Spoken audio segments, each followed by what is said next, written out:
Hola, es un placer tenerte aquí. Antes de comenzar, suscríbete al canal y dale like al vídeo.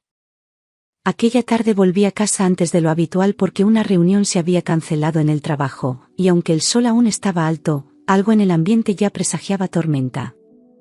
Tomé el metro con rapidez, pensando en sorprender a mi marido con una cena improvisada, sin sospechar que la sorprendida iba a ser yo. Caminé por las calles del barrio con paso ligero, deseando llegar, con una sonrisa tonta dibujada en el rostro, ilusionada por un momento sencillo de intimidad. Al abrir el portal del edificio, saludé al portero, que apenas me devolvió la mirada, como si algo le incomodara. Subí los 3 pisos por la escalera, queriendo evitar el ruido del ascensor y hacer de mi llegada una pequeña sorpresa. Pero en cuanto metí la llave en la cerradura y empujé la puerta, supe que nada sería como antes. Al abrir la puerta, sentí un aire distinto, como si alguien hubiese abierto todas las ventanas y el oxígeno se mezclara con algo más denso, como perfume ajeno, como piel extraña flotando en el ambiente. El silencio era demasiado limpio, tan forzado que dolía, como si todo hubiera sido colocado a propósito para parecer normal. No se oía música, ni televisión, ni sus pasos, solo el leve zumbido del frigorífico desde la cocina, y eso me pareció absurdo. Cerré la puerta muy despacio, como si un solo ruido pudiera romper un equilibrio invisible. Algo dentro de mí sabía que no debía estar allí, que aquel no era mi hogar en ese momento. Dejé la bolsa en la entrada con movimientos medidos, intentando no hacer ningún ruido que delatara mi presencia. Fue entonces cuando escuché un crujido leve, casi imperceptible, seguido de un murmullo ahogado que provenía del fondo del pasillo, justo desde nuestro dormitorio. Me quedé inmóvil por unos segundos, conteniendo la respiración, como si mi cuerpo entero se negara a aceptar lo que mis oídos ya intuían. El murmullo se convirtió en una risita breve, apenas un eco que desapareció entre las paredes. Y en ese instante supe que no estaba sola en casa. Mi mente intentó protegerme con la explicación más lógica. Pensé que alguien había entrado a robar, que tal vez se habían escondido al escuchar la puerta. Imaginé a un extraño dentro de mi casa, revolviendo cajones, hurgando entre nuestras cosas, buscando algo de valor. Me acerqué lentamente a la cocina para buscar algo con lo que defenderme, mientras mi corazón latía como un tambor desbocado. Pero entonces recordé que el cajón de los cuchillos estaba trabado desde hacía días. Me armé de valor con lo único que encontré, un paragüero de metal, aunque ni yo misma creía que pudiera usarlo. Caminé despacio por el pasillo, sintiendo como cada paso aumentaba el vértigo en el pecho, temblando entre el miedo y la necesidad desesperada de entender. El aire se volvía más denso, como si me envolviera en una niebla caliente que me impedía pensar con claridad. Oía el latido de mi corazón en los oídos, tan fuerte que casi no distinguía los demás sonidos. Me detuve frente al dormitorio, paralizada, y algo en mi interior me suplicó que diera la vuelta y huyera. Pero mi otra mitad, la que necesitaba la verdad, empujó mis pies hacia adelante. La puerta del dormitorio estaba abierta, no del todo, apenas unos centímetros, como si alguien la hubiese empujado con prisa y luego olvidado cerrarla. Desde dentro salía una luz suave, tamizada por las cortinas, pero no fue la luz lo que me detuvo, fue el sonido. Escuché risas ahogadas, 2 voces entrecortadas, mezcladas en un susurro que no tenía nada de inocente. Mi cuerpo se tensó como si hubiera recibido una descarga eléctrica, y el paragüero cayó de mis manos sin que yo lo notara. Me acerqué con un paso más, y la puerta se abrió apenas un poco más sola, como invitándome a ver. Fue su voz la que me clavó en el suelo, la risa profunda, esa que no escuchaba desde hacía meses, la misma que antes me hacía reír a mí también. La reconocí sin margen de error, con esa seguridad dolorosa que tienen los sonidos que forman parte de tu vida. Era mi marido, riendo como no lo hacía conmigo desde hacía mucho, riendo con esa libertad que ya no compartía conmigo. La risa se mezclaba con otra voz más aguda, femenina, que intentaba silenciarlo con besos. Y en ese momento supe, con el alma, que lo que estaba a punto de ver iba a romperme para siempre. Di un paso más, empujada por una fuerza que ni siquiera entendía, y entonces lo vi, salió completamente desnudo del dormitorio, como si el mundo no existiera. Su espalda aún estaba cubierta de gotas de sudor, y en su mano llevaba una camisa que no era suya, sino mía. No me vio al principio, caminaba relajado, sonriendo, con ese andar despreocupado que yo conocía tan bien. Me quedé quieta, en silencio absoluto, congelada en ese umbral que separaba mi vida anterior de lo que ahora empezaba. Y cuando finalmente alzó la vista y me vio, todo se detuvo. Mi mente tardó segundos en procesar la escena, segundos eternos en los que mi cuerpo olvidó cómo moverse, cómo respirar, cómo existir. Vi el terror en su rostro, ese reflejo fugaz de quien sabe que ha sido descubierto, pero aún no sabe cómo justificarlo.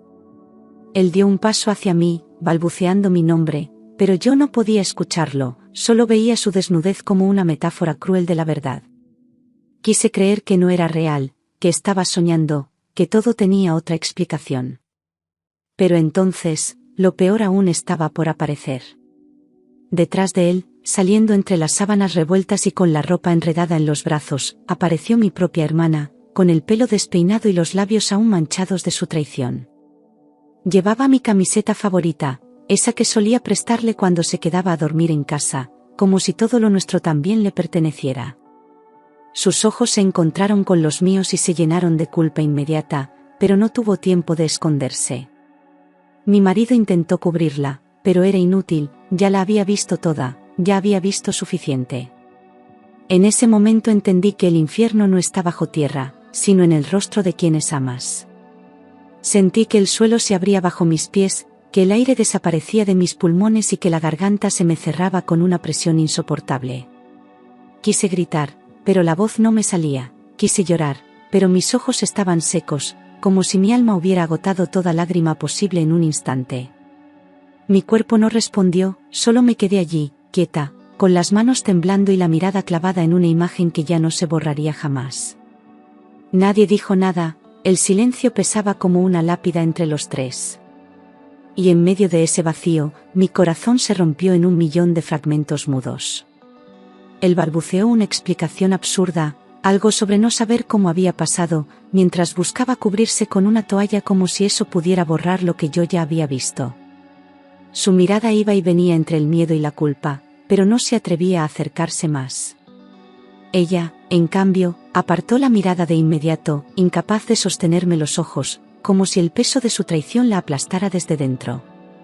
Durante años había confiado en ellos, en los dos, y ahora no podía ni mirarlos sin sentir náuseas.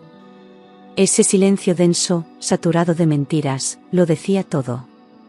No era solo una infidelidad, no era solo un error, era la traición más cruel, porque venía de las dos personas que jamás debieron herirme. Pensé en todas las veces que les había abierto las puertas de mi casa, que les había dejado solos sin sospechar nada. Me sentí ridícula, ingenua, rota por dentro, como si hubieran arrancado algo de mí que ya no podría recuperar. Ni siquiera intentaron negar lo obvio, estaban juntos, desnudos, unidos por una mentira que llevaba tiempo gestándose. Aquello no dolía por lo físico, sino por lo emocional, era mi vida la que habían destruido. No dije nada, no grité, no insulté, no rompí nada, di media vuelta y cerré la puerta con una calma que no sentía.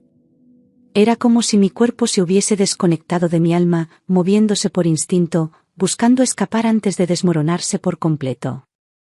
No quería escuchar más excusas, ni llantos, ni súplicas, porque ya no había nada que pudiera salvarse. El silencio fue mi única defensa, mi única manera de no romperme del todo en ese instante. Y cuando salí del apartamento, sentí el aire en la cara como una bofetada de realidad. Caminé sin rumbo por las calles de Madrid, perdiendo la noción del tiempo, sin saber a dónde ir ni qué hacer, como si el mundo se hubiera vuelto un ruido lejano. Miraba a la gente pasar sin verlos realmente, atrapada en un torbellino de pensamientos que chocaban entre sí. Las lágrimas no caían, estaban ahí, acumuladas, pero mi cuerpo se había quedado sin energía para expresarlas. Las luces, los coches, las voces, todo me parecía irreal, ajeno, como si ya no perteneciera a esa ciudad ni a mi propia historia. Solo quería desaparecer, dejar de sentir. Recordé todas las veces que mi hermana venía a casa, cómo se sentaba en el sofá, cómo me abrazaba, cómo me decía que le encantaba verme feliz con él. Cada sonrisa suya ahora me parecía una máscara, cada consejo, una puñalada disfrazada de cariño. También pensé en él, en su mirada cómplice hacia ella, en los gestos sutiles que antes había ignorado por completo. Era como si todo el pasado se reescribiera de golpe, con un filtro oscuro que me mostraba la verdad oculta detrás de cada momento compartido. Me sentí estafada emocionalmente por los dos. Ahora entendía cada mirada entre ellos, cada frase a medias, cada excusa estúpida que antes no quise cuestionar. Todas esas veces que él decía que trabajaría hasta tarde y luego llegaba con esa sonrisa fingida, ahora cobraban un nuevo sentido. Ella también, sus visitas repentinas, su interés por mi bienestar, su forma de contarme que él era un hombre afortunado. La mentira no había sido un accidente, había sido tejida con paciencia, con estrategia, como una telaraña en la que yo fui cayendo sin saberlo. Me dolía más la manipulación que el engaño. Dormí en casa de una amiga, aunque dormir es una palabra generosa para lo que viví esa noche, no cerré los ojos ni un segundo. Cada vez que me tumbaba, mi mente recreaba la escena, como si no quisiera dejarme olvidar ni un solo detalle. La imagen de sus cuerpos juntos, sus voces, su despreocupación, todo se repetía una y otra vez como un castigo. Sentía el corazón agotado, pero no podía descansar, como si el cuerpo supiera que algo había muerto en mí. Cuando por fin amaneció, solo quedaba el vacío. A la mañana siguiente, con el alma hecha trizas y las manos frías, volví a casa decidida a enfrentarlo. No quería respuestas, porque ya lo había visto todo, pero necesitaba mirarle a los ojos y ver si al menos le quedaba algo de vergüenza. Subí las escaleras como quien va al matadero, repitiéndome que era yo quien tenía el control ahora. Él abrió la puerta antes de que tocara, como si hubiera estado esperando, con los ojos enrojecidos y el rostro pálido. Pero nada en él me conmovía ya. Dijo que había sido un error, que todo ocurrió sin planearlo, que no significaba nada, que aún me amaba y no quería perderme. Sus palabras eran huecas, torpes, pronunciadas con la urgencia de quien intenta tapar un pozo con las manos. Hablaba sin parar, como si decir mucho pudiera borrar lo que había hecho, pero ya no me afectaba. Cada frase me alejaba más de él, como si se hundiera solo en su propia miseria. Yo solo lo miraba, en silencio, porque ya no tenía nada que decirle. Horas después, como si no tuviera vergüenza alguna, mi hermana tuvo la osadía de llamarme. Su voz temblaba, suplicante, diciendo que necesitaba hablar conmigo, que todo había sido confuso, que nunca quiso hacerme daño. Quería que la escuchara, que creyera en sus lágrimas falsas, en sus palabras manipuladoras, como si con eso pudiera limpiar lo que había hecho. Colgué sin decir nada, pero ella insistió, y al final apareció en la puerta de la casa de mi amiga. Ni siquiera me miró bien al principio, solo repitió mi nombre como si eso bastara para abrir el corazón que había destrozado. Le dije que ambas estaban muertas para mí, que no quería escuchar más mentiras ni justificar lo imperdonable, que esa conversación había terminado antes de empezar. Ella intentó llorar, tocarme el brazo, decir que éramos hermanas, pero su voz me sonaba hueca, su rostro me resultaba desconocido. No sentía odio, ni siquiera rabia, lo que sentía era una frialdad absoluta, como si se hubiera roto algo tan profundo que ya no podía reconstruirse. Cerré la puerta sin mirarla 2 veces, como se cierra un capítulo manchado de traición. Y por primera vez en días, sentí que yo tenía el control. Pasé semanas encerrada, sin fuerzas para salir ni para comer, como si la traición hubiera vaciado cada parte de mi ser. Me miraba al espejo y no reconocía a la mujer que tenía delante, ojeras, piel apagada, mirada perdida. Las noches eran las peores, con la mente repitiendo todo una y otra vez, buscando respuestas donde solo había heridas. Nadie me preparó para un dolor así, tan profundo, tan silencioso, tan cruel. Era como si me hubiera quedado sola en un mundo que antes creía mío. La noticia no tardó en correr, familiares, amigos, vecinos, todos sabían que mi marido y mi hermana me habían engañado. Las miradas eran de pena, de morbo o de juicio, pero ninguna me ayudaba a sanar. Algunos me escribieron para darme fuerzas, otros ni siquiera se atrevieron a mencionarlo, como si el silencio lo hiciera menos real. Me sentía expuesta, señalada, como si además del dolor tuviera que cargar con la vergüenza pública. Y lo más cruel era saber que ellos seguían juntos, como si nada. Lo más hiriente fue escuchar a algunos decir que yo también tenía parte de culpa, que quizás había descuidado mi matrimonio o que había sido demasiado confiada. Me dolía más esa falta de sororidad, ese juicio cruel disfrazado de consejo, que la traición misma. Empecé a dudar de mí, a preguntarme en qué fallé, si hubo señales que ignoré, si era posible haber evitado todo aquello. Pero en el fondo sabía la verdad: nadie merece ser apuñalado por la espalda por quienes más ama. La culpa no era mía, y eso debía empezar a repetírmelo cada día. Y fue en medio de esa oscuridad que algo en mí empezó a encenderse, una rabia serena, silenciosa, que me devolvía el pulso. Ya no quería llorar más, ni esconderme, ni pedir explicaciones a quien no las merecía. Empecé a recuperar mi voz, mi fuerza, mi dignidad, no para vengarme, sino para reconstruirme desde el suelo. Había tocado fondo, sí, pero también había descubierto que desde ahí solo podía subir. Y con cada día que pasaba, me sentía un poco menos víctima y un poco más dueña de mi historia. Sin contarle a nadie, consulté a un abogado especializado en divorcios, dispuesta a hacer las cosas de forma limpia, legal y sin escándalos. No necesitaba gritar ni vengarme públicamente, quería justicia, quería proteger lo que era mío. Reuní documentos, firmé autorizaciones, empecé a mover piezas sin que él lo supiera. Cada paso que daba era como una pequeña victoria contra el dolor que me había dejado. Mi silencio se había transformado en estrategia. Fue mi abogado quien me abrió los ojos del todo. Contrató a un investigador privado y en pocos días teníamos fotos, horarios, fechas y hasta testigos.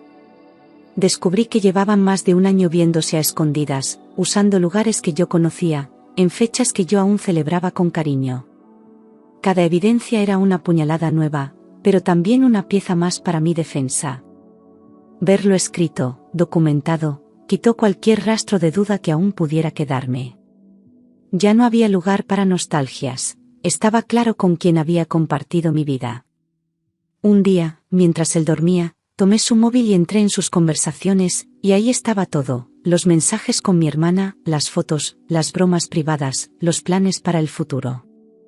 No hablaban solo de sexo o encuentros secretos, hablaban de sentimientos, de formar una vida juntos, de deshacerse de mí.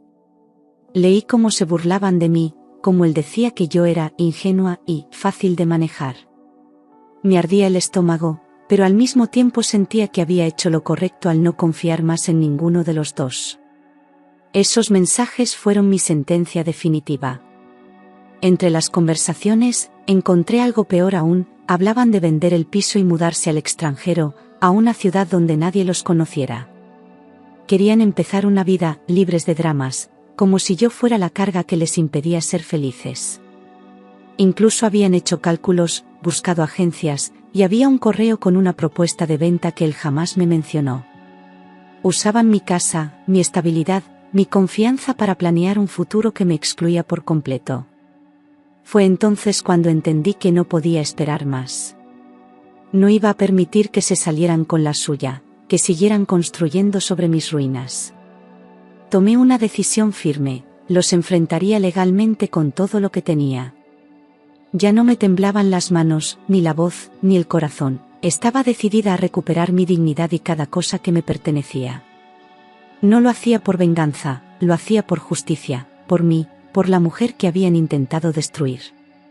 Y por primera vez en mucho tiempo, me sentí viva. Era el momento de pasar de víctima a protagonista de mi propia historia. Reuní toda la documentación: contratos, facturas, extractos bancarios, correos electrónicos, capturas de pantalla, todo lo que pudiera demostrar la infidelidad y el uso indebido de nuestros bienes comunes. Cada papel que archivaba era una forma de protegerme, de blindar mi futuro contra cualquier maniobra sucia. Mi abogado me felicitó por la meticulosidad, y por primera vez me sentí orgullosa de mi propia frialdad. Me dolía, sí, pero también me daba fuerzas. Lo que antes me paralizaba ahora me impulsaba.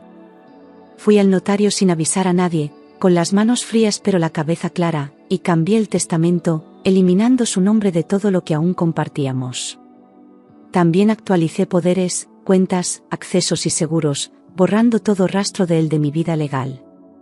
Sentí un nudo en el estómago al firmar, pero también una extraña paz, como si estuviera cerrando puertas que debieron haber quedado selladas hace tiempo. No había vuelta atrás, y no la quería.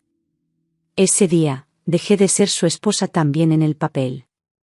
Mi abogado usó las pruebas de la infidelidad para fortalecer el proceso de divorcio, solicitando una compensación mayor y una división de bienes favorable, alegando daño emocional y mala fe. Además, descubrimos que él había usado parte de nuestro patrimonio para costear escapadas con ella, lo cual agravaba su posición. El caso estaba tan bien armado que sabíamos que él no tendría cómo defenderse. Yo no quería venganza, quería justicia. Y eso era exactamente lo que íbamos a conseguir. Cuando le llegó la notificación judicial, su cara se volvió pálida como el mármol, intentó llamarme de inmediato, pero ya lo tenía bloqueado. No esperaba que yo reaccionara con esa frialdad, que me adelantara a sus movimientos, que actuara sin escándalo pero con precisión quirúrgica. Según supe por terceros, rompió cosas, gritó, se encerró en casa como un niño al que le quitan su juguete. Yo, en cambio, seguí mi día como si nada. Había esperado ese momento durante semanas. Apareció en mi puerta una tarde de lluvia, con los ojos rojos, sin afeitar, como si el mundo se le hubiera derrumbado. Me suplicó que habláramos, que nos diésemos otra oportunidad, que recordara todo lo bueno. Decía que ella le había confundido, que lo nuestro valía más, que aún me amaba. No me dejaba hablar, como si pudiera convencerme solo con su desesperación. Pero yo ya no era la misma, y él ya no tenía poder sobre mí. Mis padres convocaron a todos en casa, intentando entender lo que había pasado, creyendo que con una conversación en familia podrían solucionar el desastre.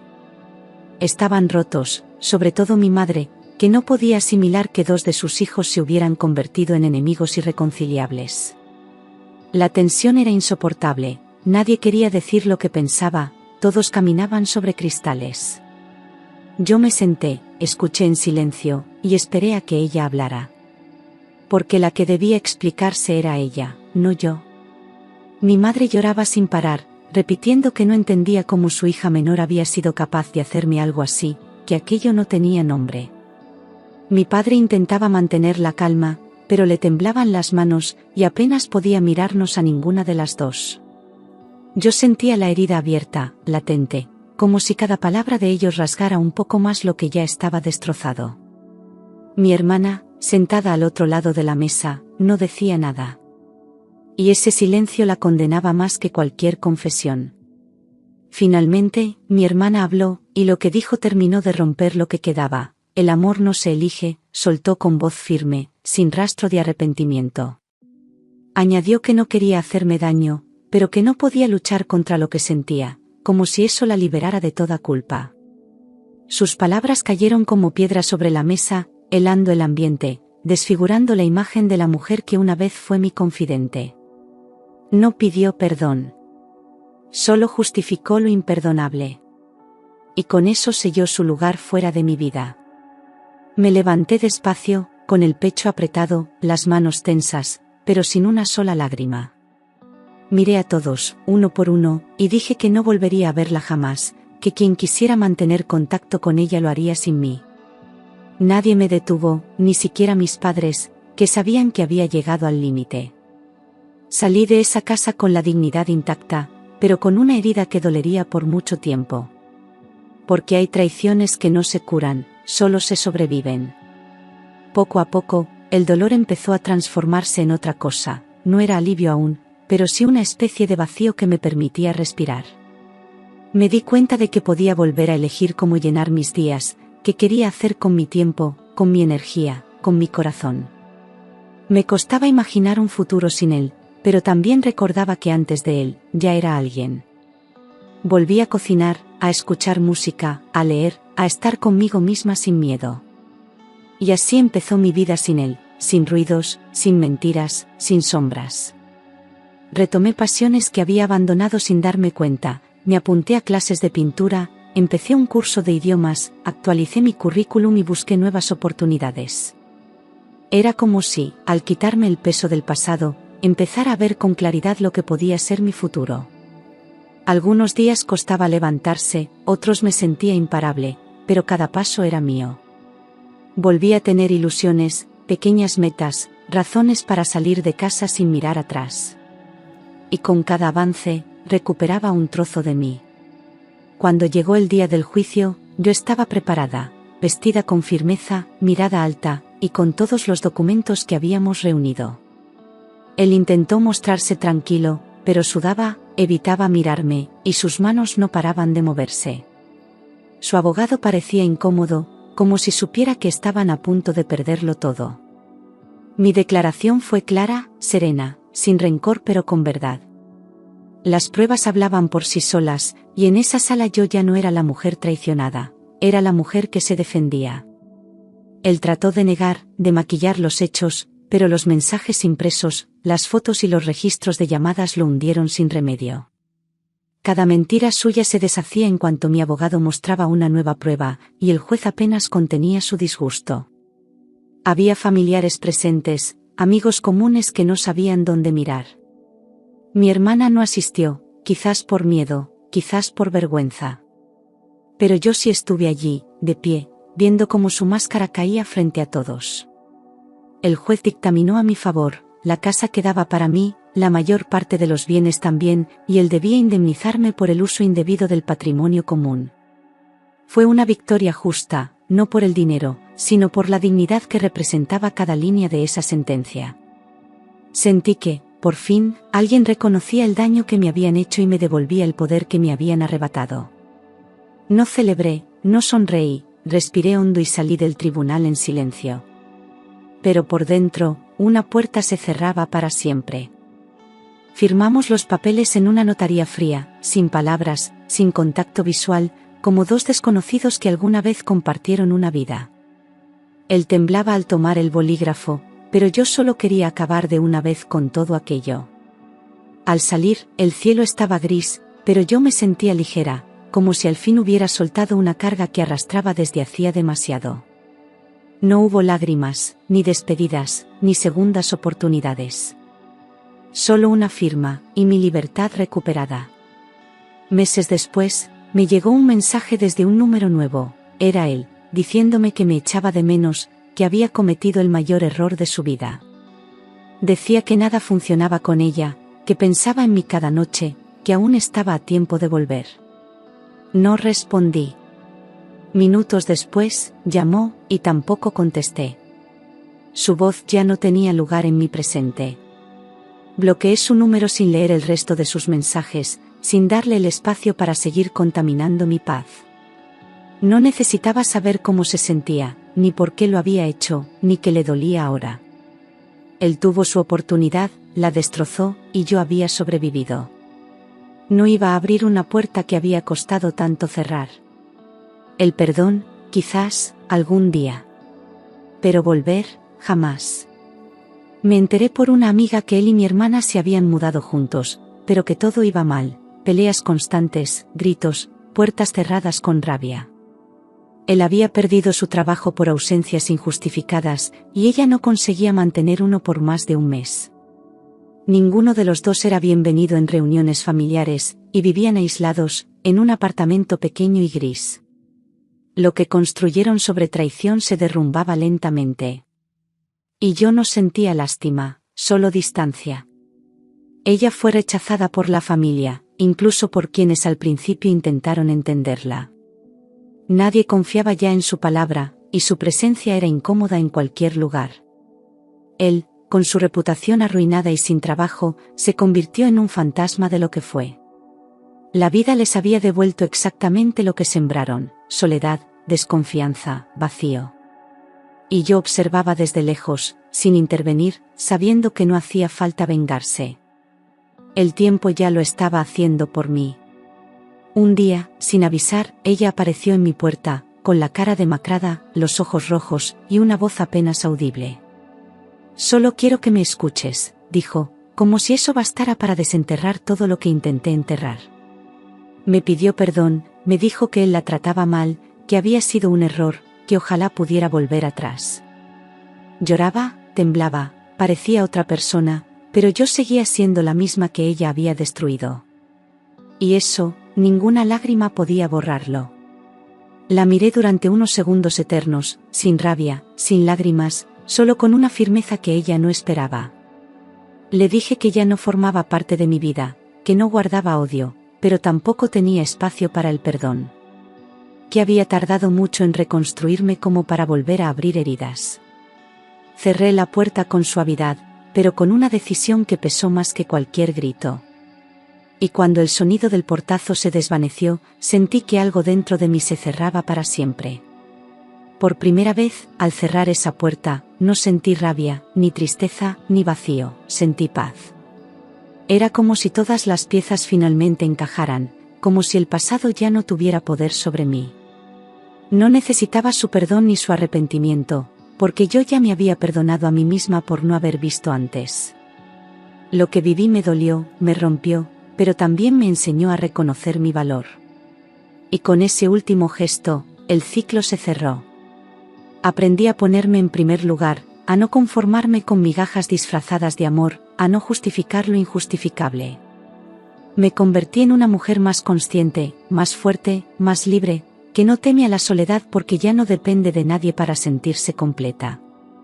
Mis límites ya no eran flexibles, eran firmes, y mi corazón estaba en paz. Descubrí que el amor propio no es egoísmo, es supervivencia. Y que quien no me valore, no me merece. Decidí mudarme a otra ciudad, lejos de los recuerdos, lejos de los sitios que me hablaban de él, de ella, de lo que perdí. Cambié de trabajo, de casa, de rutas cotidianas, y con cada cambio sentía que respiraba más hondo. Dejé atrás objetos, fotos, rutinas, todo lo que me ataba emocionalmente al pasado. Empezaba de cero, sí, pero con la ventaja de saber exactamente quién era yo. Y eso era todo lo que necesitaba para seguir adelante. Descubrí versiones de mí que habían estado dormidas durante años, calladas por el ruido de una relación que me consumía. Volví a reír sin culpa, a disfrutar de mi compañía, a caminar sin miedo por la vida. La soledad ya no era un castigo, era un espacio sagrado donde volvía a ser yo sin filtros. Cada día me sentía más ligera, más segura, más viva. Había renacido desde mis cenizas, sin necesidad de aplausos ni testigos. Conocí a alguien cuando menos lo buscaba, alguien que no intentó llenar un vacío, sino compartir lo que yo ya era. No prometía rescatarme ni curarme, solo caminar a mi lado con respeto, paciencia y verdad.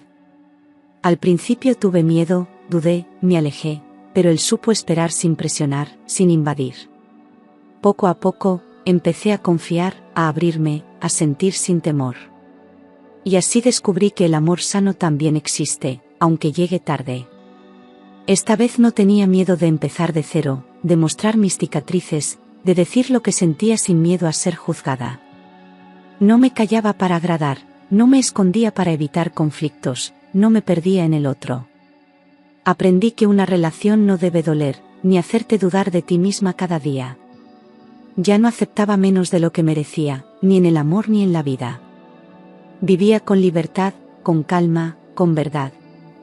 Entendí que la traición no define tu valor, que lo que otros hacen dice más de ellos que de ti. Que se puede tocar fondo y aún así volver a levantarte más fuerte, más sabia, más tú. Que la dignidad nunca debe negociarse, ni por amor, ni por familia, ni por miedo a estar sola.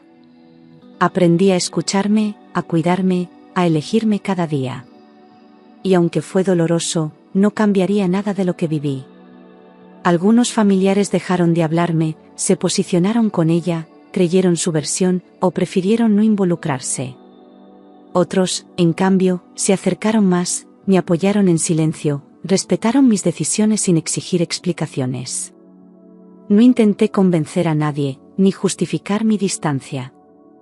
Aprendí que la sangre no garantiza lealtad, y que la verdadera familia es la que te respeta en tu peor momento.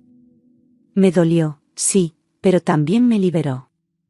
Ya no necesitaba venganza, ni justicia divina, ni explicaciones que nunca llegarían. Mi paz era suficiente castigo para quienes me hicieron daño. Había recuperado mi voz interior, esa que había silenciado durante años para no incomodar, para no perder, para no enfrentar. Ahora hablaba claro, pensaba claro, vivía clara. Y por primera vez, sentía que era yo quien escribía mi historia. Años después, caminando por una calle del centro, los vi, él y ella, juntos, envejecidos, caminando sin hablar, con los hombros caídos y las miradas perdidas. No me vieron, pero yo los observé durante unos segundos que bastaron para entender que ya no me dolían. No sentí odio, ni rencor, solo una lejana compasión por dos personas que confundieron deseo con amor. Iban juntos, sí, pero no felices. Y eso me confirmó que había tomado el camino correcto. Al verlos, pensé en todo lo que había vivido desde aquella traición, en cada lágrima, cada decisión, cada paso hacia adelante. El pasado ya no era una herida, era una cicatriz que me recordaba mi fortaleza. No se trataba de olvidar, sino de sanar. Y yo lo había hecho. El pasado ya no tenía poder sobre mí. Mi presente era más brillante de lo que jamás imaginé, tenía un trabajo que me apasionaba, una red de apoyo sincera, y una paz interna que ningún ruido podía romper. Ya no vivía esperando nada de nadie, vivía en plenitud con lo que había construido. No era perfecta, pero era libre. Y eso, después de todo lo sufrido, era mi mayor victoria. Había recuperado mi vida, y la había hecho mía. Aquella escena que un día me paralizó, ese umbral donde vi a mi mundo romperse, no fue el final, fue el inicio. Porque de entre los escombros de esa traición nació una mujer más fuerte, más consciente, más valiente. No fue fácil, pero sobreviví. Y al hacerlo, renací. Y esa versión mía, la que floreció después de la tormenta, es la que siempre debí ser. Cada mañana me miro al espejo y reconozco a la mujer que soy, la que no se doblegó, la que eligió la verdad aunque doliera, la que no se quedó esperando justicia ajena. No busco aprobación, ni venganza, solo sigo caminando con los pies firmes y el alma en calma. Porque la libertad se parece mucho a esto, a estar en paz contigo misma. Y eso no me lo quita nadie. El hombre que tengo a mi lado hoy no grita, no huye, no esconde el móvil ni miente con sonrisas falsas. Es paz, es presencia, es verdad. Me acompaña, no me dirige. No cura mis heridas, pero nunca las reabre. Y gracias a eso, puedo amar sin miedo, por fin. Con el tiempo, aprendí que no toda familia viene por sangre, algunos amigos se convirtieron en hermanos, otras mujeres en espejo y refugio. Mi círculo es pequeño, pero es firme. Ya no mendigo amor ni pertenencia. Elijo y soy elegida. Y eso vale más que cualquier apellido compartido. No dependo de nadie, ni para pagar una cuenta ni para validar una decisión. Camino sola cuando quiero, acompañada cuando elijo. La soledad ya no asusta, se ha vuelto mi lugar seguro. Y la libertad, esa libertad que tanto me costó, ahora es sagrada. Nadie la toca. A veces la tristeza vuelve en forma de recuerdo fugaz, pero ya no duele, ya no hiere. Es solo parte de la historia que me trajo hasta aquí. La herida cerró, la piel se reconstruyó. Y lo que quedó, fue una lección grabada a fuego. No se trata de olvidar. Se trata de seguir. Durante años fui la mujer traicionada, la hermana dolida, la esposa engañada. Hoy tengo nombre propio, historia propia, voz propia. Soy mucho más que lo que me pasó. Y esta vez, soy yo quien escribe el final. No para ellos, no para el mundo. Para mí.